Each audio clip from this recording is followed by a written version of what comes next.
ഇന്ത്യയിലെ ഏറ്റവും വലിയ മയക്കുമരുന്ന് ശൃംഖല തകർത്ത് NCB. സൂത്രധാരൻ മലയാളി. ആണവ കരാർ സാധ്യമാക്കാനുള്ള ശ്രമങ്ങൾ ഊർജിതമാക്കി ഖത്തർ. ശിവഗംഗ കസ്റ്റഡി കൊലപാതക കേസ് അന്വേഷണം CBIക്ക്. സമഗ്ര വാർത്തകളുമായി ടോപ് 10 തുടങ്ങുകയാണ്. ആദ്യം നോക്കാം 10 പ്രധാന വാർത്തകൾ.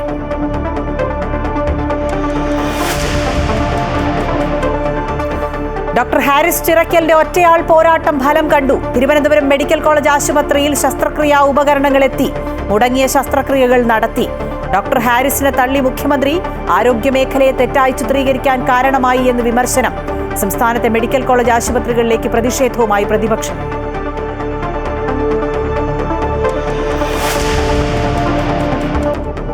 സംസ്ഥാനത്ത് അർബുദ രോഗികളുടെ ആശ്രയ കേന്ദ്രമായ തിരുവനന്തപുരം RCCയിൽ മരുന്ന് ക്ഷാമം. സാമ്പത്തികമായി പിന്നാക്കം നിൽക്കുന്നവർക്ക് സൗജന്യമായി മരുന്ന് ലഭിക്കുന്ന അനന്തപുരി മെഡിക്കൽ സ്റ്റോറിലും ഫണ്ടില്ലാത്തതിനാൽ മരുന്നില്ല. രോഗികൾ ദുരിതത്തിൽ. Amrita news exclusive.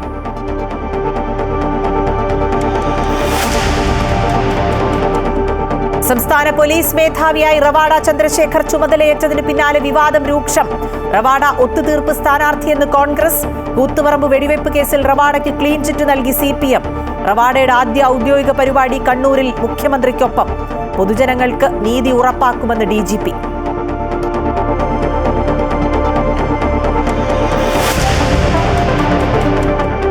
Engineering pharmacy entrance പരീക്ഷാ ഫലം പ്രഖ്യാപിച്ചു. എഞ്ചിനീയറിംഗിൽ 1ാം റാങ്ക് ജോൺ ഷിനോജിന്. ആദ്യ 10 റാങ്കിൽ ഒരു പെൺകുട്ടി മാത്രം. ഫാർമസി പ്രവേശന പരീക്ഷയിൽ 1ാം റാങ്ക് അനഘ അനിലിന്.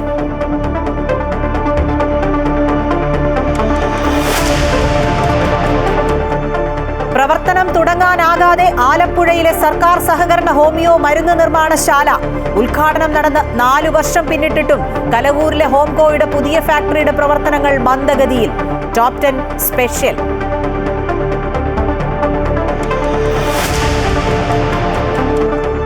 പൂക്കോട് വെറ്റിനറി സർവകലാശാല വിദ്യാർത്ഥി സിദ്ധാർത്ഥന്റെ മരണത്തിൽ സംസ്ഥാന സർക്കാരിനെതിരെ രൂക്ഷ വിമർശനവുമായി ഹൈക്കോടതി. മനുഷ്യാവകാശ കമ്മീഷൻ നിർദ്ദേശിച്ച നഷ്ടപരിഹാര തുകയായ 7 ലക്ഷം രൂപ 10 ദിവസത്തിനുള്ളിൽ കോടതിയിൽ കെട്ടിവെക്കാൻ നിർദ്ദേശം.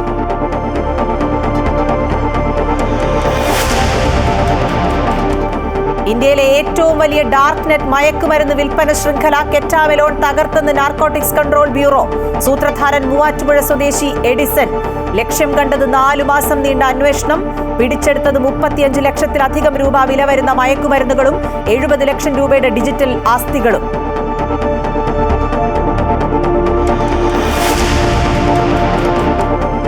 ഇന്ത്യ ഇംഗ്ലണ്ട് 2ാം ടെസ്റ്റ് നാളെ മുതൽ ബർമിംഗ്ഹാമിൽ. ഇന്ത്യൻ ടീമിൽ അഴിച്ചുപണിക്ക് സാധ്യത. ഷാർദുൽ ഠാക്കൂറിന് പകരം നിതീഷ് കുമാർ റെഡ്ഡിയെ ഉൾപ്പെടുത്തിയേക്കും. ബുംറ പിന്മാറിയാൽ പേസർ അർഷദീപ് സിംഗോ ആകാശ് ദീപിനോ പരിഗണന.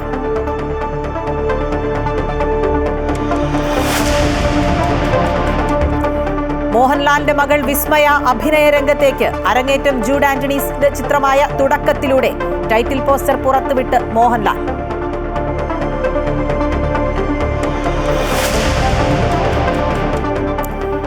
Story of the day. ആതുര സേവനത്തിലെ മാതൃകാ ദമ്പതികൾ. ഉപകരണങ്ങളുടെ ക്ഷാമത്തെ തുടർന്ന് ശസ്ത്രക്രിയ മുടങ്ങിയിരുന്ന തിരുവനന്തപുരം മെഡിക്കൽ കോളേജിൽ ശസ്ത്രക്രിയാ ഉപകരണങ്ങളെത്തി. ഇതോടെ യൂറോളജി വിഭാഗം യൂണിറ്റ് 1-ൽ ശസ്ത്രക്രിയകൾ പുനരാരംഭിച്ചു. യൂറോളജി വിഭാഗം മേധാവി ഡോക്ടർ ഹാരിസ് ചിറക്കലിന് ഐക്യദാർഢ്യം പ്രഖ്യാപിച്ച് ഡോക്ടർമാരുടെ സംഘടനയായ KGMCTA രംഗത്തെത്തി. വിവാദങ്ങൾക്കൊടുവിൽ തിരുവനന്തപുരം മെഡിക്കൽ കോളേജിൽ ശസ്ത്രക്രിയാ ഉപകരണങ്ങളെത്തി. ഹൈദരാബാദിൽ നിന്ന് വിമാനമാർഗം ലെത്തോക്ലാസ്റ്റ് പ്രോബ് ഉപകരണങ്ങളാണ് തിരുവനന്തപുരത്ത് ഇന്ന് രാവിലെയോടെ എത്തിച്ചത്. പ്രതിസന്ധിക്ക് ഇതോടെ പരിഹാരമാകുമെന്നാണ് കരുതുന്നത്.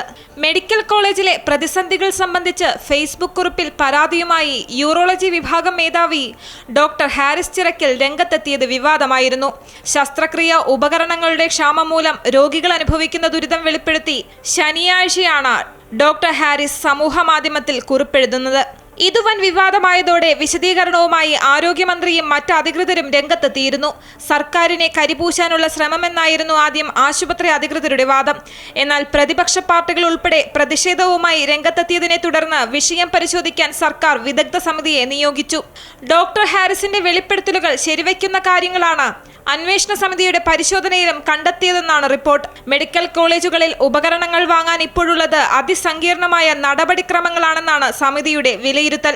ഉപകരണങ്ങൾ വാങ്ങുന്നതിന് മെഡിക്കൽ കോളേജുകളിലെ സൂപ്രണ്ടുമാർക്കുള്ള അധികാരം പരിമിതമാണെന്നും ഇത് കാലോചിതമായി മാറ്റണമെന്നും നിർദ്ദേശമുണ്ട്. നടപടിക്രമങ്ങൾ ലഘൂകരിക്കണമെന്നും സമിതി നിർദ്ദേശം നൽകി. ഡോക്ടേഴ്സ് ദിനത്തിൽ പ്രതിഷേധവുമായി തിരുവനന്തപുരം മെഡിക്കൽ കോളേജിലെ ഡോക്ടർമാരും രംഗത്തെത്തി. കൂടുതൽ ഡോക്ടർമാരെ നിയമിക്കണം എന്നതുൾപ്പെടെയുള്ള അനവധി ആവശ്യങ്ങൾ ഉന്നയിച്ചായിരുന്നു പ്രതിഷേധം. യൂറോളജി വിഭാഗം മേധാവി ഡോക്ടർ ഹാരിസ് ചിറക്കലിനെതിരെ നടപടി സ്വീകരിച്ചാൽ ശക്തമായ പ്രതിഷേധ പരിപാടികളുമായി മുന്നോട്ടു പോകുമെന്നും ഡോക്ടർമാരുടെ സംഘടനയായ KGMCTA ഭാരവാഹികൾ അറിയിച്ചു. അമൃത ന്യൂസ്, തിരുവനന്തപുരം. അതിനിടെ ഡോക്ടർ ഹാരിസിനെ പരോക്ഷമായി വിമർശിച്ച് മുഖ്യമന്ത്രി രംഗത്തെത്തി. ആരോഗ്യമേഖലയെ തെറ്റായി ചിത്രീകരിക്കാൻ ശ്രമം നടക്കുന്നതായാണ് മുഖ്യമന്ത്രിയുടെ വാക്കുകൾ. ഡോക്ടർ ഹാരിസ് ചിറക്കൽ അഴിമതി തീണ്ടാത്ത ആത്മാർത്ഥതയോടെ ജോലി ചെയ്യുന്ന ഉദ്യോഗസ്ഥനാണ്. അത്തരമൊരാൾ ഇന്ത്യയിലെ ഏറ്റവും നല്ല ആരോഗ്യമേഖലയെ തെറ്റായി ചിത്രീകരിക്കുന്നതിന് കാരണമായി എന്ന് മുഖ്യമന്ത്രി കുറ്റപ്പെടുത്തി. കണ്ണൂരിൽ നടന്ന അവലോകന യോഗത്തിലായിരുന്നു മുഖ്യമന്ത്രിയുടെ പ്രതികരണം. സർക്കാർ മെഡിക്കൽ കോളേജുകളിലെ ദുരവസ്ഥയ്ക്കെതിരെ പ്രതിഷേധവുമായി പ്രതിപക്ഷ പാർട്ടികളും രംഗത്തെത്തി. വിവിധ മെഡിക്കൽ കോളേജുകളിലേക്ക് മാർച്ചും ധർണയും നടത്തി. ആരോഗ്യരംഗത്ത് തീവെട്ടിക്കൊള്ളയാണ് നടക്കുന്നതെന്ന് പ്രതിപക്ഷ നേതാവ് പറഞ്ഞു. എറണാകുളം ജില്ലയിൽ കോൺഗ്രസിന്റെ പ്രതിഷേധം പ്രതിപക്ഷ നേതാവ് VD സതീശൻ ഉദ്ഘാടനം ചെയ്തു. കളമശ്ശേരി മെഡിക്കൽ കോളേജിന് മുന്നിൽ നടന്ന പ്രതിഷേധത്തിൽ ജില്ലയിലെ നൂറുകണക്കിന് പ്രവർത്തകർ പങ്കെടുത്തു. ആരോഗ്യരംഗമല്ലാതെ മറ്റെന്താണ് സർക്കാരിന്റെ മുൻഗണനാ വിഷയമെന്ന് പ്രതിപക്ഷ നേതാവ് ചോദിച്ചു. സംസ്ഥാനത്തെ മെഡിക്കൽ കോളേജുകളിൽ, സർക്കാർ ആശുപത്രികളിൽ മരുന്ന് ക്ഷാമം രൂക്ഷമായിട്ട് മാസങ്ങളായി. മരുന്ന് പല സ്ഥലങ്ങളിലില്ല, സർജിക്കൽ എക്യുപ്മെന്റ്സ് ഇല്ല.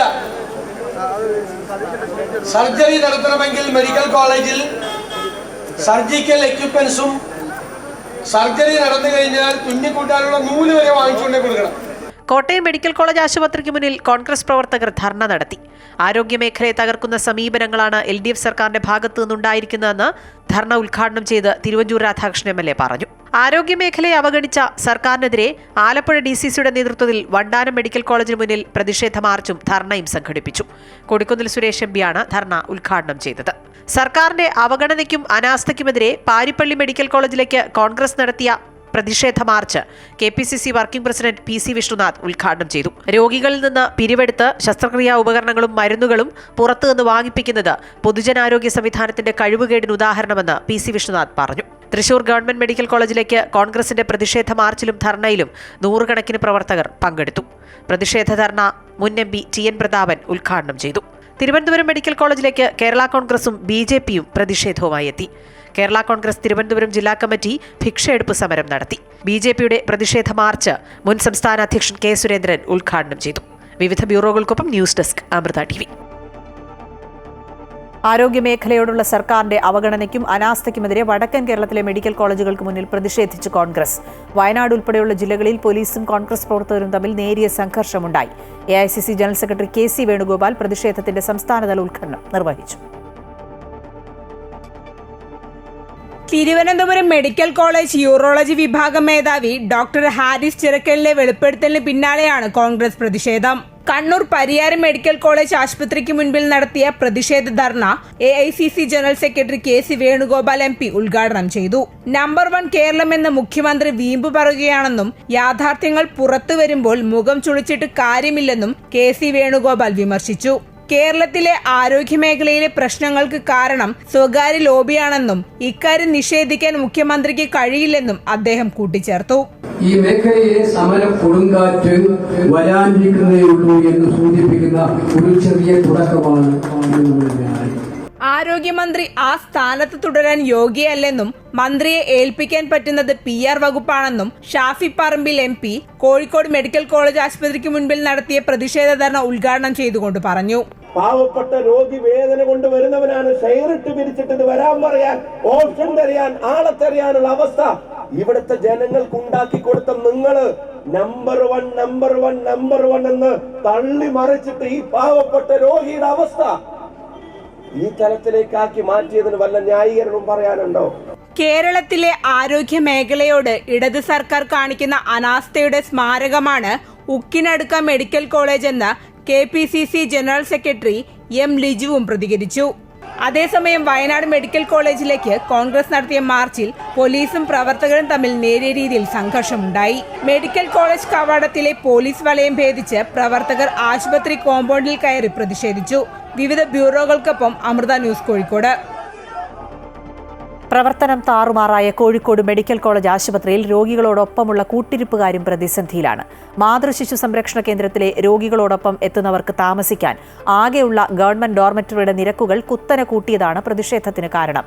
പ്രതിഷേധത്തെ തുടർന്ന് ചാർജ് വർധനവ് പിൻവലിച്ചുവെങ്കിലും ആശുപത്രിയുടെ സാമ്പത്തിക പ്രതിസന്ധി പറഞ്ഞ് ഇനിയും ഇത്തരം നടപടി ഉണ്ടാകുമോ എന്ന ആശങ്കയിലാണ് ജനങ്ങൾ. കോഴിക്കോട് മെഡിക്കൽ കോളേജിലെ മാതൃശിശു സംരക്ഷണ കേന്ദ്രത്തിലെ രോഗികളോടൊപ്പമുള്ള കൂട്ടിരിപ്പുകാരാണ് ഈ കിടക്കുന്നവരെല്ലാം. കോരിച്ചൊരിയുന്ന മഴയിൽ ചോർന്നൊലിക്കുന്ന ഷീറ്റിന് താഴെയാണ് ഉറക്കം. 100 രൂപ കൊടുത്ത് ഗവൺമെന്റിന്റെ ഡോർമെറ്ററിൽ റൂം എടുക്കാൻ പോലും കഴിവില്ലാത്തവരാണിവർ. ഇവർക്ക് മുമ്പിലേക്കാണ് ചാർജ് വർധനവുമായി അധികൃതർ എത്തിയത്. നമ്മുടെ BPLകാർക്ക് 100 രൂപയായിരുന്നു നമുക്ക് ചാർജ് ഉണ്ടായിരുന്നത്. APLകാർക്ക് 150 രൂപയായിരുന്നു ചാർജ് ഉണ്ടായിരുന്നത്. ഇപ്പോൾ യാതൊരു മുന്നറിയിപ്പും കൂടാതെ പെട്ടെന്ന് അവർ 150 രൂപ എന്നുള്ള രീതിയിലേക്ക് എത്തിക്കുകയാണ്. അപ്പോൾ ഈ 100 രൂപ തന്നെ നമുക്ക് ശരിക്കും ആയിട്ടല്ല നമ്മൾ കൊടുക്കുന്നത്. അത് മാത്രമല്ല, നമ്മൾ ഒരു ദിവസം മാത്രത്തേക്കാണ് 150 രൂപ ചാർജ് ചെയ്യുന്നത്. നമുക്ക് കുഴപ്പമില്ല, അത്യാവശ്യം വൃത്തിയും കാര്യങ്ങളൊക്കെ ഉണ്ട്. പിന്നെ ടോയ്ലറ്റിന് കുറച്ച് കാലപ്പഴക്കം അതിൻ്റെ കുറച്ച് പ്രശ്നങ്ങൾ, അത് പ്രശ്നങ്ങളിലേക്ക് കിടക്കുന്നില്ല. ഇതെന്ന് വെച്ചാൽ പെട്ടെന്ന് 150 രൂപ ആക്കുന്നതും അതുപോലെ തന്നെ നിലവിലുള്ള 100 രൂപ കൊടുക്കുന്നതിന് നമുക്ക് ഭയങ്കര ബുദ്ധിമുട്ടോടെയാണ് കൊടുക്കുന്നത്. കുറേ മരുന്നുകളും കാര്യങ്ങളും ടെസ്റ്റുകളൊക്കെ കുറേ എല്ലാം വിലപിടിപ്പുള്ളതെല്ലാം പുറത്തേക്കാണ് ചെയ്യുന്നത്. പ്രതിഷേധത്തിനൊടുവിൽ ആശുപത്രി സൂപ്രണ്ട് ഉത്തരവ് മരവിപ്പിച്ചു. എങ്കിലും കൂട്ടിരിപ്പുകാരുടെ ആശങ്ക ഒഴിയുന്നില്ല. തണലിന് തൊട്ടടുത്തുള്ള കരുതൽ കെട്ടിടം ഉദ്ഘാടനം ചെയ്തു കഴിഞ്ഞാൽ ഇരു കെട്ടിടങ്ങളുടെയും ചാർജ് വർദ്ധിപ്പിക്കുമോ എന്ന ആശങ്ക ഇവർക്കുണ്ട്. അതുകൊണ്ട് തന്നെ ലാഭം നോക്കി ചാർജ് വർദ്ധിപ്പിക്കരുത് എന്ന അഭ്യർത്ഥനയാണ് ഇവർക്കുള്ളത്. കയ്യിൽ പണമില്ലാത്തവരാണ് അധികവും മെഡിക്കൽ കോളേജ് ആശുപത്രിയെ ആശ്രയിക്കുന്നത്. അത്തരത്തിലുള്ളവരുടെ ചോരയൂട്ടുന്ന നടപടി അധികൃതരുടെ ഭാഗത്തു നിന്ന് ഉണ്ടാകരുത് എന്നും കൂട്ടിരിപ്പുകാർ പറയുന്നു. അമൃത ന്യൂസ് കോഴിക്കോട്.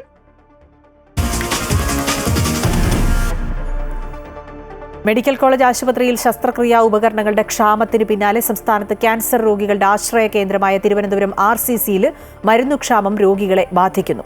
സാമ്പത്തികമായി പിന്നാക്കം നിൽക്കുന്ന രോഗികൾക്ക് സൗജന്യ ക്യാൻസർ മരുന്നുകൾ ലഭ്യമാക്കുന്ന അനന്തപുരി മെഡിക്കൽ സ്റ്റോറിലും സർക്കാർ ഫണ്ടില്ലായ്മ കാരണം ക്യാൻസറിനുള്ള അവശ്യ മരുന്നുകൾ ലഭ്യമല്ല. കാണാം അമൃത ന്യൂസ് എക്സ്ക്ലൂസീവ്. നമ്മുടെ ക്യാൻസറിന്റെ മരുന്ന് വന്നായിരുന്നോ? നേരത്തെ കഴിഞ്ഞ മാസം വന്നപ്പോൾ എന്റെ ക്യാൽസ്യത്തിന് ഗുളിക മാത്രമേ കിട്ടുള്ളൂ. മരുന്ന് വന്നിട്ടുണ്ടോ? ഇല്ല, നമുക്ക് പുതിയതായിട്ട് എടുക്കാനായിട്ട് പ്രത്യേകിച്ച് ഒന്നും ഫണ്ടില്ല കേട്ടാ. അതൊക്കെ ഇനി പുതിയ മെഡിസിൻസ് ഒക്കെ എടുക്കുന്ന ഓഗസ്റ്റ് മാസത്തിലേ എടുക്കുള്ളൂ. അല്ല, ഞാൻ ചോദിക്കുന്നത് അങ്ങനെയാണെങ്കിൽ ഇനി ഓഗസ്റ്റിലേക്ക് മരുന്ന് കിട്ടത്തുള്ളൂ? നിങ്ങൾക്ക് വേറെ ഏത് പോകുന്നത്? ക്യാൻസറിന്റെ മെഡിസിൻ അല്ല. അതെ, അതിന്റെ കൂടെ ഒരു കാൽസ്യം ടാബ്ലറ്റ് അത് കിട്ടിയായിരുന്നു. പക്ഷെ അതിന്റെ കൂടെ ഉള്ള മരുന്നാണ് കിട്ടാത്തത്. അതന്നെ. അപ്പൊ ക്യാൽസ്യം മാത്രമേ ഇപ്പോഴും ഉള്ളൂ. പുതിയതായിട്ടൊന്നും വന്നിട്ടില്ല. അത് ഓഗസ്റ്റ് മാസത്തിലേ എടുക്കുള്ളൂ കേട്ടോ. ക്യാഷ് മാത്രമാണെങ്കിൽ സമയമായിട്ടുണ്ടെങ്കിൽ വന്നാൽ മതി. അത് മാത്രം കിട്ടും. 15 ദിവസത്തേക്കേ കിട്ടുന്നുള്ളൂ. തിരുവനന്തപുരം റീജിയണൽ ക്യാൻസർ സെന്ററിൽ ചികിത്സയ്ക്കെത്തുന്ന രോഗികൾക്ക് സൗജന്യ നിരക്കിൽ മരുന്നു ലഭ്യമാക്കുന്ന സർക്കാർ കേന്ദ്രമായ അനന്തപുരി മെഡിക്കൽസ് ക്യാൻസറിനുള്ള മരുന്ന് ചോദിച്ചെത്തുന്നവർക്ക് നൽകുന്ന മറുപടിയാണ് ഇത്. സർക്കാർ ഫണ്ടില്ലായ്മ മൂലം മരുന്നുകൾ ലഭ്യമല്ലെന്നും ഓഗസ്റ്റോടുകൂടി മാത്രമേ മരുന്നുകൾ എത്തുകയുള്ളൂ എന്നുമാണ് ഇവിടെ നിന്നും ലഭിക്കുന്ന മറുപടി. നിരവധി രോഗികളാണ് മരുന്നിനായി സർക്കാർ നിയന്ത്രണത്തിലുള്ള അനന്തപുരി മെഡിക്കൽസിനെ ആശ്രയിക്കുന്നത്. അതേസമയം RCCയിൽ ചികിത്സയ്ക്കെത്തുന്ന രോഗികൾക്കും ഡോസ് കൂടിയ റേഡിയേഷൻ മരുന്നുകൾ ലഭ്യമല്ല. റേഡിയോ ഐസോട്ടോപ്പ് ചെയ്യാൻ പറഞ്ഞിട്ടുണ്ടായിരുന്നു. രണ്ടാമത്തെ പ്രാവശ്യം പറഞ്ഞ് ഞങ്ങൾ വിളിച്ചിട്ട് പറയുകയാണ്, ഞങ്ങൾ ഇവിടെ ഈ ചികിത്സ തരാനുള്ള പ്രൊവിഷൻ ഇവിടെ ഇല്ല, അവർക്കിവിടെ അവർക്ക് തരാനുള്ള മരുന്ന് ഇവിടെ ഇല്ലെന്ന് ആദ്യം പറഞ്ഞു. അപ്പോൾ എന്തോ ചോദിച്ചു, ഇത്രയും ഒരു 30 ml വേണ്ടത്, ഇപ്പോൾ നമുക്ക് വൈഫിന് വേണ്ടത് കുറച്ചുകൂടെ ഒരു ക്വാണ്ടിറ്റി കൂടുതലാണെന്ന് പറഞ്ഞു. അത് തരാനുള്ള ഫെസിലിറ്റി ഇവിടെ ഇല്ല, നിങ്ങൾക്ക് വേണമെങ്കിൽ ഞങ്ങൾ ഇവിടെ നിന്ന് റെഫർ ചെയ്ത് വിടാം, ഏതെങ്കിലും പ്രൈവറ്റ് ഹോസ്പിറ്റലിൽ ചെയ്യാൻ പറഞ്ഞു. അനന്തപുരി മെഡിക്കൽസിനോട് പോയിക്കൊണ്ട് മരുന്നില്ലെന്ന് പറഞ്ഞു. ചോദിച്ചപ്പോൾ ഫണ്ട് വരുന്നില്ല. RCCയിലെ അവസ്ഥ ഇത് തന്നെയാണ്, ഫണ്ടില്ല എന്ന് പറയും. അപ്പോൾ പാവപ്പെട്ട രോഗികൾ പിന്നെ എവിടെയാണ് പോകേണ്ടത്? ഞങ്ങളെപ്പോലുള്ള പാവങ്ങൾ ചോദിക്കണം, മരുന്ന് തരുന്നില്ല, ഇതാണെന്ന് പറയുന്നുണ്ട്. ഈ RCC ഇല്ലാതെ ചികിത്സ പിന്നെ പ്രൈവറ്റ് ഹോസ്പിറ്റലിൽ പോകുമ്പോഴത്തേക്ക് എന്തായാലും എത്ര രൂപയാവും? അപ്പോൾ ചിന്തിച്ചാൽ മതിയായിരുന്നു. പിന്നെ ഞങ്ങളിപ്പോൾ എന്ത് ചെയ്യാൻ പറ്റുമോ? കിടത്തി ചികിത്സ നൽകേണ്ടവരെ പോലും ചികിത്സ നൽകി വിട്ടയക്കുകയാണ് ഇവിടെ. കേന്ദ്ര സർക്കാരിന്റെ ആരോഗ്യ ഇൻഷുറൻസ് പദ്ധതി വഴിയുള്ള ചികിത്സയും RCCയിൽ നിഷേധിക്കുന്നു. ഇൻഷുറൻസ് കിട്ടുന്നുണ്ടെങ്കിൽ അവിടെ കിടത്തി ചികിത്സ ചെയ്താൽ മാത്രമേ ഇൻഷുറൻസ് കിട്ടത്തുള്ളൂ. പക്ഷേ ഇപ്പോൾ അവർ പറയുന്ന കാര്യം എന്ന് പറഞ്ഞു കഴിഞ്ഞാൽ അവിടെ ഫണ്ടില്ല എന്ന് പറയുന്നത്. അപ്പോൾ അവർ പറയുന്നത് കേന്ദ്രം തരുന്നില്ലെന്ന് പറയുന്നു. കേന്ദ്രം വിളിച്ച് ചോദിക്കാൻ ഇവിടെ ആരുമില്ല, എനിക്കറിയത്തില്ല എന്താണെന്നുള്ളത്. ഇപ്പോൾ ഈ പാവങ്ങളായി ഞങ്ങൾ പിന്നെ എന്ത് ചെയ്യാൻ പറ്റും അവിടെ പോയിട്ട്? സാധാരണക്കാരായ രോഗികൾക്ക് പോലും ചികിത്സയ്ക്കായി വൻതുക മുടക്കി സ്വകാര്യ ആശുപത്രികളെ ആശ്രയിക്കേണ്ട സ്ഥിതിയാണ്. മെഡിക്കൽ കോളേജിലെ ശസ്ത്രക്രിയാ ഉപകരണങ്ങളുടെ ക്ഷാമത്തിന് പിന്നാലെയാണ് RCCയിലും സർക്കാരിന്റെ ഫണ്ടില്ലായ്മ രോഗികളെ വലയ്ക്കുന്നത്.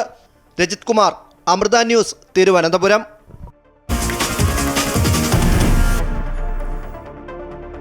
സംസ്ഥാനത്ത് പുതിയ പോലീസ് മേധാവിയായി റവാഡ ചന്ദ്രശേഖർ ചുമതലയേറ്റു. ലഹരിക്കെതിരായ പോലീസിന്റെ പ്രവർത്തനങ്ങൾ ഊർജിതമാക്കുമെന്നും പൊതുജനങ്ങൾക്ക് നീതി ഉറപ്പാക്കുമെന്നും അദ്ദേഹം പറഞ്ഞു. അതേസമയം വാർത്താസമ്മേളനത്തിൽ വിരമിച്ച പോലീസുകാരൻ പരാതിയുമായി DGPക്ക് മുന്നിലേക്ക് എത്തിയത് നാടകീയ രംഗങ്ങൾക്ക് കാരണമായി.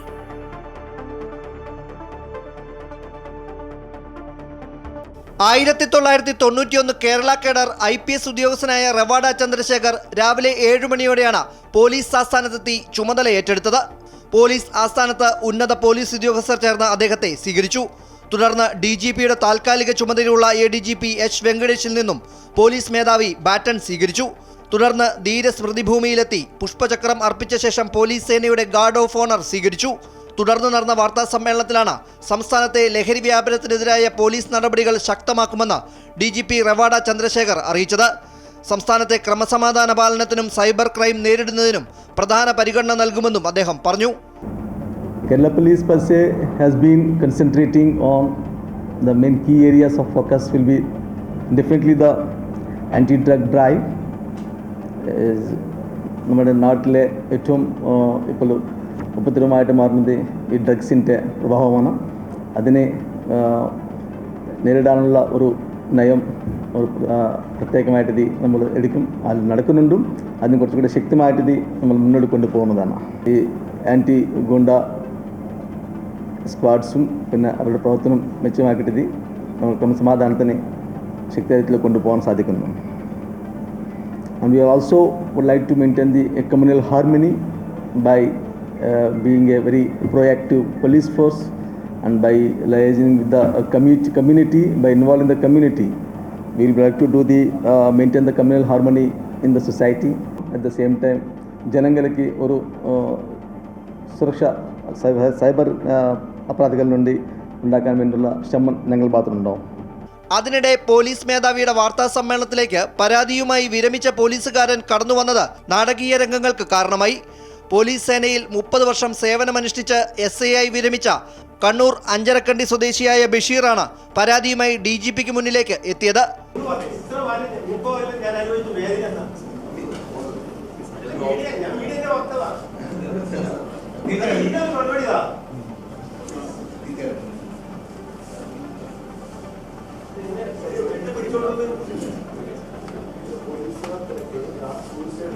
DGPയെ കാണാൻ വിസിറ്റിംഗ് റൂമിൽ ഇരിക്കുകയായിരുന്ന തന്നെ പോലീസുകാരനാണ് വാർത്താ സമ്മേളനം നടക്കുന്ന സ്ഥലത്തേക്ക് കയറ്റിവിട്ടതെന്ന് ബഷീർ പറഞ്ഞു.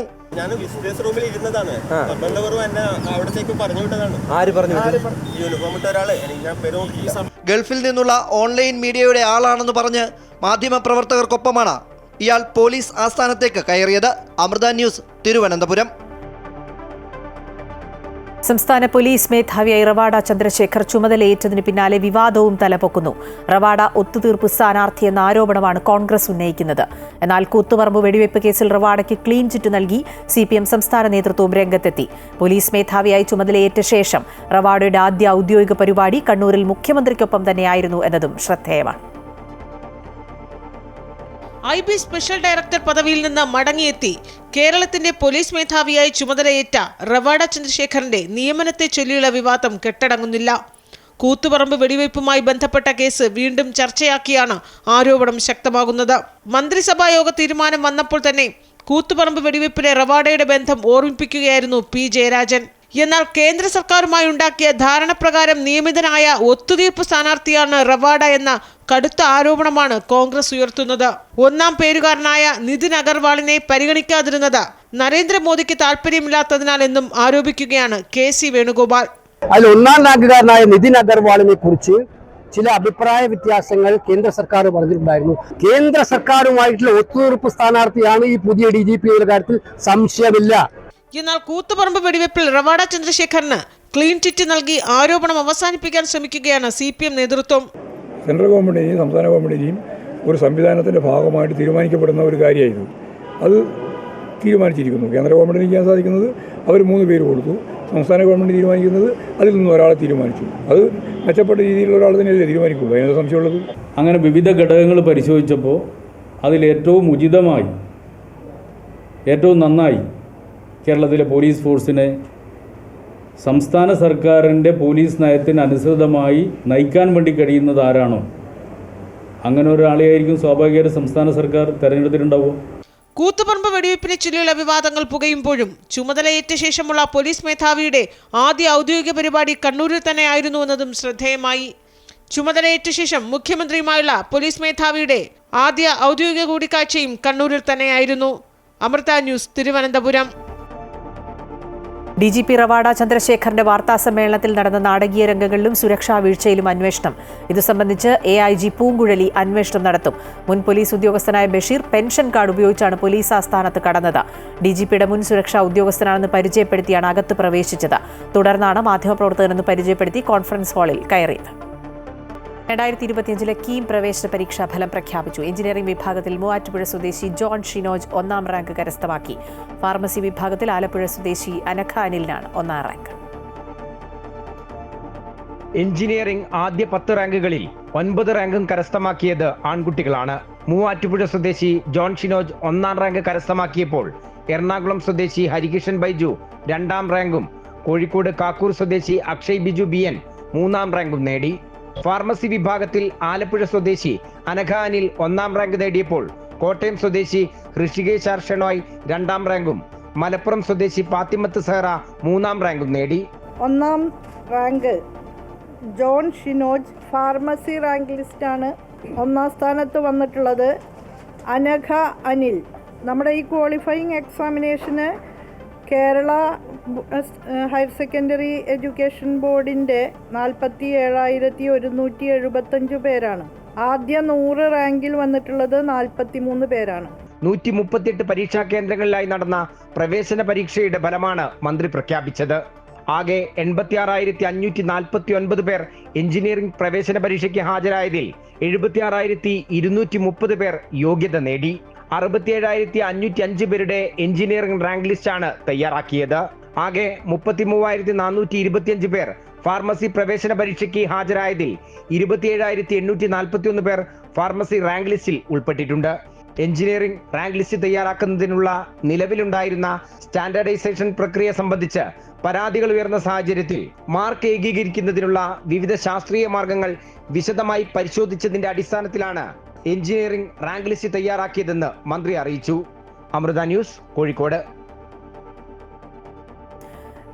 സന്തോഷം പങ്കുവച്ച് കീം എൻട്രൻസിൽ 2ാം റാങ്ക് നേടിയ ഹരികൃഷ്ണൻ ബൈജു ഇലക്ട്രിക്കൽ എഞ്ചിനീയറിംഗിനാണ് ചേരുന്നതെന്നും പഠനത്തോടൊപ്പം എൻട്രൻസ് കോച്ചിങ്ങിന് പോയിരുന്നുവെന്നും ഹരികൃഷ്ണൻ പറഞ്ഞു.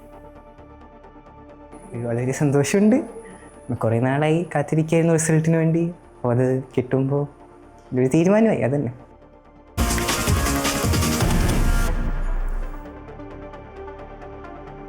ആലപ്പുഴയിലെ സർക്കാർ സഹകരണ ഹോമിയോ മരുന്ന് നിർമ്മാണശാലയായ ഹോംകോയുടെ കലവൂരിലെ പുതിയ ഫാക്ടറി പ്രവർത്തനം ആരംഭിക്കാൻ കഴിയാതെ ഇപ്പോഴും അടഞ്ഞുകിടക്കുകയാണ്. പുതിയ കെട്ടിടത്തിന്റെ ഉദ്ഘാടനം നടന്നുവെങ്കിലും 4 വർഷം പിന്നിടുമ്പോഴും ഇപ്പോഴും പ്രവർത്തനങ്ങൾ മന്ദഗതിയിലാണ്. കോടികൾ മുടക്കി നിർമ്മാണം പൂർത്തീകരിച്ച കെട്ടിടം പ്രവർത്തനം ആരംഭിക്കാൻ വൈകുന്നതോടെ രാജ്യത്തിനും സംസ്ഥാനത്തിനുമാകെ അഭിമാനമായി മാറേണ്ട ഒരു പൊതുമേഖലാ സ്ഥാപനമാണ് അധികൃതരുടെ അനാസ്ഥ മൂലം പാതിവഴിയിൽ അനാഥമാകുന്നത്. ടോപ് 10 സ്പെഷ്യൽ കാണാം. ദേശീയപാതയോരത്ത് KSTPക്ക് എതിർവശം 1 ലക്ഷം ചതുരശ്ര അടി വിസ്തീർണമുള്ള കെട്ടിടത്തിലാണ് 52 കോടി ചെലവിൽ ഫാക്ടറി നിർമ്മിക്കുന്നത്. വിദേശ രാജ്യങ്ങളിലേക്ക് മരുന്നുകളുടെ കയറ്റുമതി ഉൾപ്പെടെ ലക്ഷ്യമിട്ടാണ് ഫാക്ടറി നിർമ്മാണം തുടങ്ങിയത്. 1 വർഷമായിരുന്നു കരാർ കാലാവധിയെങ്കിലും കരാർ കമ്പനിയുമായുള്ള തർക്കത്തെ തുടർന്ന് നിർമ്മാണം മുടങ്ങി. കോവിഡിന് ശേഷം കെട്ടിട നിർമ്മാണ സാമഗ്രികളുടെ വിലയിൽ വർധനവുണ്ടായതിനാൽ എസ്റ്റിമേറ്റ് തുക ഉയർത്താനായി ഹോംകോ ഭരണസമിതി സർക്കാരിന്റെ അനുമതി തേടിയെങ്കിലും നടപടികൾ ഏറെ വൈകി. ആരോഗ്യവകുപ്പ് എന്താണോ ഇത്തരത്തിലുള്ള ഈ അനാസ്ഥ കാണിക്കുന്നതെന്ന് മനസ്സിലാകുന്നില്ല.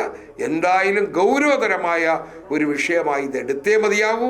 ആയുഷിൻ്റെ പിന്തുണ, സംസ്ഥാന ഗവൺമെൻറ്റിൻ്റെ പിന്തുണ, അതോടൊപ്പം തന്നെ ലാഭകരമായി പ്രവർത്തിക്കാൻ വേണ്ടി ആത്മാർത്ഥമായി രാഷ്ട്രീയ കക്ഷി ഭേദമന്യേ പ്രവർത്തിക്കുന്ന തൊഴിലാളി സംഘടന പ്രവർത്തകരായ തൊഴിലാളികളുടെ പ്രവർത്തനം, ഇതിനെ എല്ലാം സത്യത്തിൽ തമസ്കരിച്ചു പോകുന്ന ഒരു ഘട്ടമാണ്. അതുകൊണ്ട് ഇത് മാറണം. ഇത് എന്തായാലും ഈ സ്ഥാപനം ആകെ ഇനിയൊരു 10% വർക്കാണ് അവിടെ നടക്കാനുള്ളത്. 90% പ്രവൃത്തി തീർന്നു എന്നാണ് ഞാൻ മനസ്സിലാക്കുന്നത്. ഈ 10%-നായി വർഷങ്ങൾ പലത് കഴിഞ്ഞു. അത് നടക്കാത്തത് എന്തുകൊണ്ട് എന്ന് ഈ സർക്കാർ മനസ്സിലാക്കണം. അടിയന്തരമായി ഇടപെടുമെന്ന് ഞങ്ങൾ കരുതുന്നു. ഇപ്പോഴും വിശ്വാസമുണ്ട്.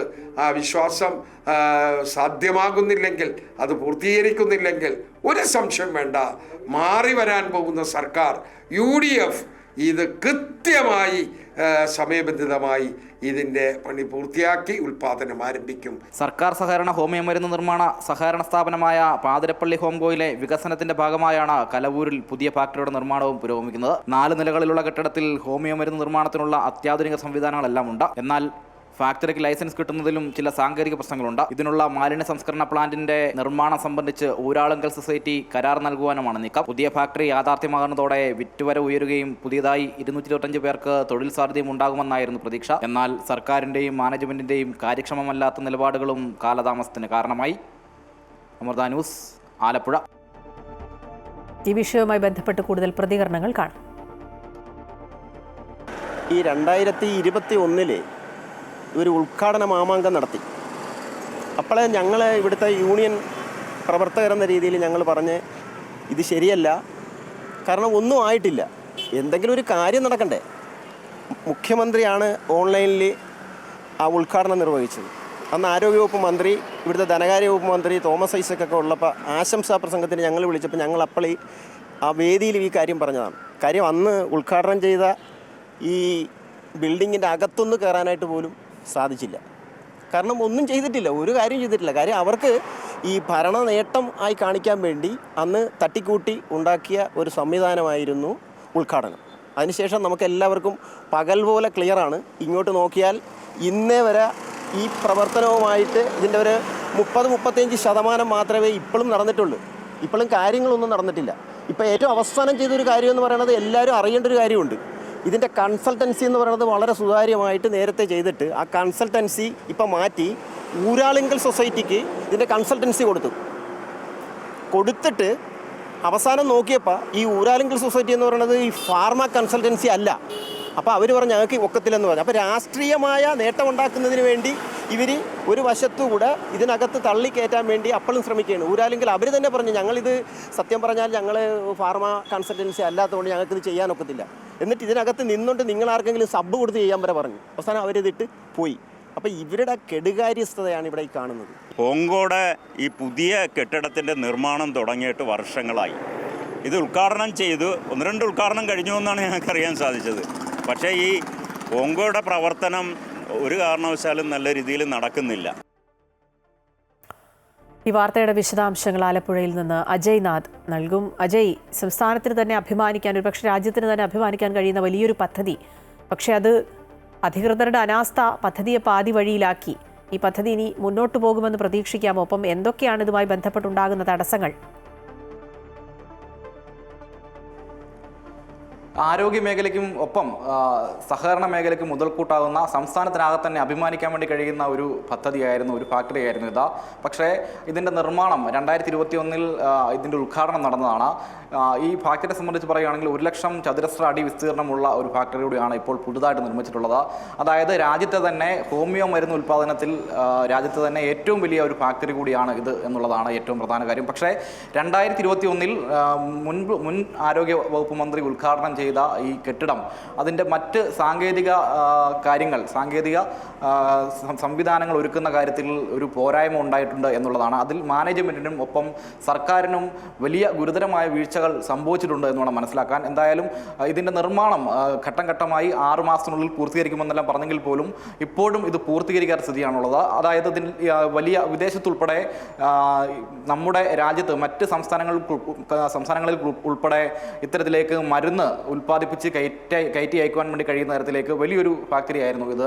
പക്ഷേ അതിൻ്റെ ആ പദ്ധതിയെല്ലാം തന്നെ ഇപ്പോൾ താറുമാറായി നിൽക്കുന്ന സാഹചര്യമാണുള്ളത്. നിലവിൽ കലവൂരിൽ പ്രവർത്തിക്കുന്ന ഹോംകോയുടെ ഫാക്ടറി അതിനു വേണ്ടിയിട്ടുള്ള ഒരു സജ്ജീകരണങ്ങൾ ഒരുക്കുന്നതിലൊരു പോരായ്മയുണ്ട്. വേണ്ട സ്ഥല സൗകര്യങ്ങൾ ഉൾപ്പെടെ ഇവിടെ ലഭ്യമല്ല, അല്ലെങ്കിൽ അത്തരത്തിലേക്ക് ഒരു പോരായ്മ നിറഞ്ഞൊരു ഫാക്ടറിയോടെയാണ് ഇപ്പോൾ നിലവിൽ പ്രവർത്തിക്കുന്നത്. അതിനാൽ തന്നെ പുതിയ കെട്ടിടത്തിലേക്ക് ഇത് എത്രയും വേഗം മാറുക എന്നുള്ളതാണ്. അത് സർക്കാരിനും ഒപ്പം രാജ്യത്തിനും തന്നെ ഏറ്റവും അഭിമാനകരമായി മാറുന്ന ഒരു പദ്ധതി കൂടി കൂടിയാണ് ഇപ്പോൾ താറുമാറായി കിടക്കുന്നത്. എന്തായാലും അടിയന്തരമായി ഈ വിഷയത്തിൽ സർക്കാർ ഇടപെടണം. ഇടപെട്ടെങ്കിൽ മാത്രമേ ഇത് സംസ്ഥാനത്തിനാകെ തന്നെ അത്രമാത്രം അഭിമാനിക്കാൻ വക നൽകുന്ന, സംസ്ഥാനത്തിൻ്റെ വരുമാനത്തിൽ ഉൾപ്പെടെ വലിയ വർധന ഉണ്ടാക്കാൻ വേണ്ടി കഴിയുന്ന, ഒട്ടനവധി ആളുകൾക്ക് തൊഴിൽ ഉൾപ്പെടെ ഉറപ്പാക്കാൻ കഴിയുന്ന ഒരു പദ്ധതി കൂടിയാണ്, ഒരു ഫാക്ടറി കൂടിയാണെന്നുള്ളതാണ്. അത് ആരോഗ്യ സഹകരണ മേഖലയ്ക്ക് കൂടി കൂടുതൽ മുതൽക്കൂട്ടാകുന്ന തരത്തിലേക്ക് ഈ ഫാക്ടറിയെ മാറ്റി തീർക്കാൻ വേണ്ടി കഴിയും. അപ്പോൾ തീർച്ചയായും സർക്കാർ ഈ വിഷയത്തിൽ അടിയന്തരമായ ഇടപെടൽ ഉണ്ടാകണം, അല്ലെങ്കിൽ ഉണ്ടാകേണ്ടതാണ് എന്നുള്ളതാണ് ഈ ഘട്ടത്തിൽ സൂചിപ്പിക്കാൻ വേണ്ടിയിട്ടുള്ളത്.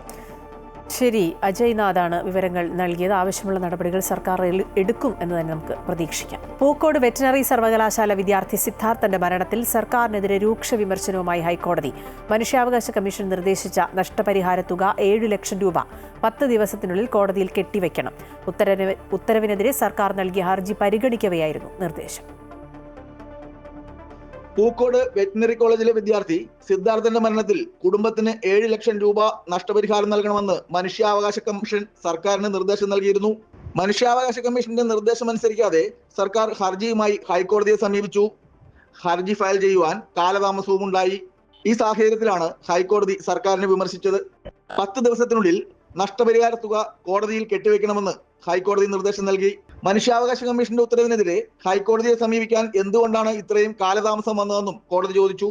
ഹർജി ഫയൽ ചെയ്യാൻ കാലതാമസം ഉണ്ടായതിന് കാരണം ബോധിപ്പിക്കണമെന്നും അത് സംബന്ധിച്ച് സത്യവാങ്മൂലം നൽകണമെന്നും ഹൈക്കോടതി നിർദ്ദേശം നൽകി. 2024 ഫെബ്രുവരി 18-നാണ് തിരുവനന്തപുരം സ്വദേശിയായ സിദ്ധാർത്ഥിനെ പൂക്കോട് വെറ്റിനറി കോളേജിൽ ഹോസ്റ്റൽ ശുചിമുറിയിൽ തൂങ്ങി മരിച്ച നിലയിൽ കണ്ടെത്തിയത്. സംഭവം ആത്മഹത്യ എന്ന് വരുത്തുവാൻ പോലീസ് ധൃതി പിടിച്ചെന്ന് കുടുംബത്തിന് ആരോപണമുണ്ട്.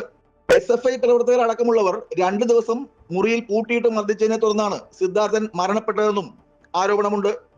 സർക്കാർ പ്രതികളെ സംരക്ഷിക്കുന്ന നിലപാടാണെന്നായിരുന്നു കുടുംബത്തിന്റെ ആരോപണം. ഇത്രയും വിവാദമായ കേസിലാണ് നഷ്ടപരിഹാരം നൽകാൻ മനുഷ്യാവകാശ കമ്മീഷൻ സർക്കാരിന് നിർദ്ദേശം നൽകിയത്. നഷ്ടപരിഹാര തുക ഉടൻ തന്നെ കോടതിയിൽ കെട്ടിവെക്കുവാനാണ് ഹൈക്കോടതിയുടെ നിർദ്ദേശം. അമൃത ന്യൂസ്, കൊച്ചി. ഇന്ത്യയിലെ ഏറ്റവും വലിയ ഡാർക്ക് നെറ്റ് മയക്കുമരുന്ന് വിൽപ്പന ശൃംഖല തകർത്തുവെന്ന് narcotics control bureau.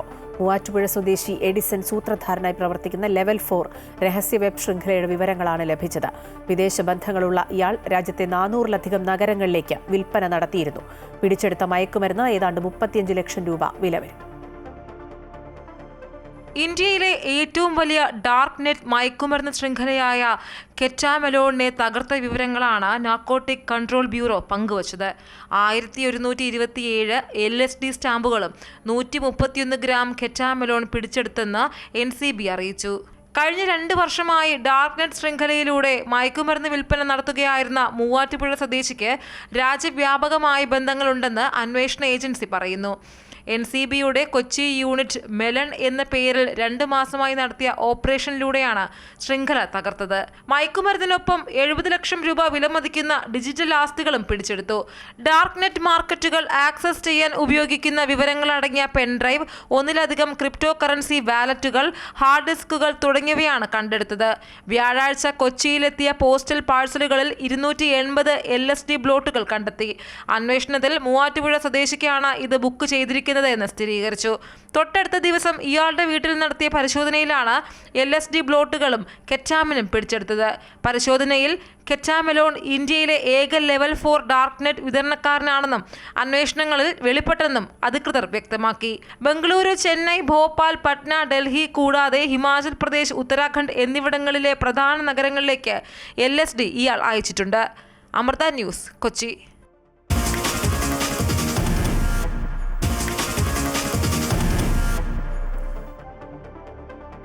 India England 2ാം ടെസ്റ്റ് നാളെ മുതൽ ബർമിംഗ്ഹാമിൽ നടക്കും. ആദ്യ ടെസ്റ്റിൽ തോറ്റ ഇന്ത്യൻ ടീമിൽ അഴിച്ചുപണിക്ക് സാധ്യതയുണ്ട്.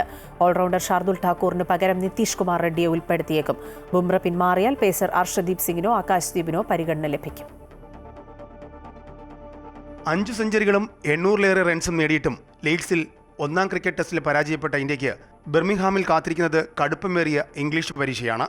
ഇന്ത്യൻ പേസ് നിരയ്ക്ക് മത്സരത്തിൽ മികച്ച പ്രകടനം നടത്താൻ സാധിക്കാത്തതും വാലറ്റം ബാറ്റിംഗിൽ പരാജയപ്പെട്ടതുമാണ് ആദ്യ ടെസ്റ്റിൽ തിരിച്ചടിയായത്. 2 ഇന്നിംഗ്സുകളിൽ നിന്നുമായി ഇന്ത്യൻ താരങ്ങൾ 5 സെഞ്ചുറികൾ നേടിയിട്ടും മത്സരത്തിൽ പരാജയപ്പെട്ടത് വിമർശനങ്ങൾക്ക് ഇടയാക്കിയിട്ടുണ്ട്. ഫീൽഡിംഗിൽ പരാജയപ്പെട്ടത് പരിചയസമ്പന്നത ഇല്ലാത്തതാണെന്ന വിലയിരുത്തലുമുണ്ട്.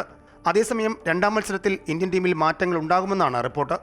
ആദ്യ ടെസ്റ്റിൽ ബാറ്റിംഗിലും ബൗളിംഗിലും ദയനീയമായിരുന്നു ഓൾറൗണ്ടർ ഷാർദുൽ ഠാക്കൂറിന്റെ പ്രകടനം. അതിനാൽ 2ാം ടെസ്റ്റിൽ ഷാദുലിന് പകരം നിതീഷ് കുമാർ റെഡ്ഡി കളിക്കാൻ സാധ്യത ഏറെയാണ്. ലീഡ്സ് ടെസ്റ്റിൽ രവീന്ദ്ര ജഡേജയുടെ പ്രകടനവും നിരാശപ്പെടുത്തുന്നതായിരുന്നു. രണ്ടാം ടെസ്റ്റിൽ രവീന്ദ്ര ജഡേജയ്ക്ക് പകരം കുൽദീപ് എന്ന ഒരു നിർദ്ദേശം കൂടി മുന്നോട്ട് വന്നിട്ടുണ്ട്. ഇംഗ്ലണ്ടിന്റെ ഹാരി ബ്രൂക്കും ജേമി സ്മിത്ത് അടക്കമുള്ളവർക്ക് സ്പിന്നിനെതിരെ അത്ര മികച്ച റെക്കോർഡില്ല എന്നതാണ് കുൽദീപിനെ ടീമിൽ ഉൾപ്പെടുത്താൻ പ്രേരിപ്പിക്കുന്ന ഘടകം. എന്നാൽ പരിചയസമ്പന്നതയുടെ പേരിൽ ജഡേജയെ നിലനിർത്താനാണ് സാധ്യത. അതേസമയം മിന്നും ഫോമിലാണ് ബുംറ. ജോലിഭാരം പരിഗണിച്ച് ബുംറയ്ക്ക് വിശ്രമം അനുവദിച്ചേക്കുമെന്ന റിപ്പോർട്ടുകളുണ്ടായിരുന്നു. എന്നാൽ രണ്ടാം ക്രിക്കറ്റ് ടെസ്റ്റിൽ ബുംറ കളിച്ചേക്കും. ഇന്ത്യൻ ടീമിന്റെ പരിശീലനത്തിൽ ബുംറ സജീവമായി പങ്കെടുത്തിട്ടുണ്ട്. ബർമിംഗ്ഹാമിൽ ഇറങ്ങുമ്പോൾ ടീമിൽ ചില മാറ്റങ്ങൾ ഉണ്ടാകുമെന്ന് മുഖ്യ പരിശീലകൻ ഗൗതം ഗംഭീർ നേരത്തെ തന്നെ വ്യക്തമാക്കിയിരുന്നു. ബുംറ 3 ടെസ്റ്റുകൾ മാത്രമേ കളിക്കൂ എന്ന് ഉറപ്പായിട്ടുണ്ട്. അങ്ങനെയെങ്കിൽ 2 ടെസ്റ്റ് ബുംറ ഇല്ലാതെയാകും ടീം ഇന്ത്യ ഇറങ്ങുക. വിരാട് കോഹ്ലിയുടെയും രോഹിത് ശർമ്മയുടെയും വിടവ് ഇന്ത്യൻ ബാറ്റിംഗ് യുവനിര മറികടന്നുവെങ്കിലും ബൗളിംഗിൽ ബുംറ ഒഴികെ മറ്റ് താരങ്ങൾ അമ്പേ പരാജയമാണ്. Sports desk, Amrita news.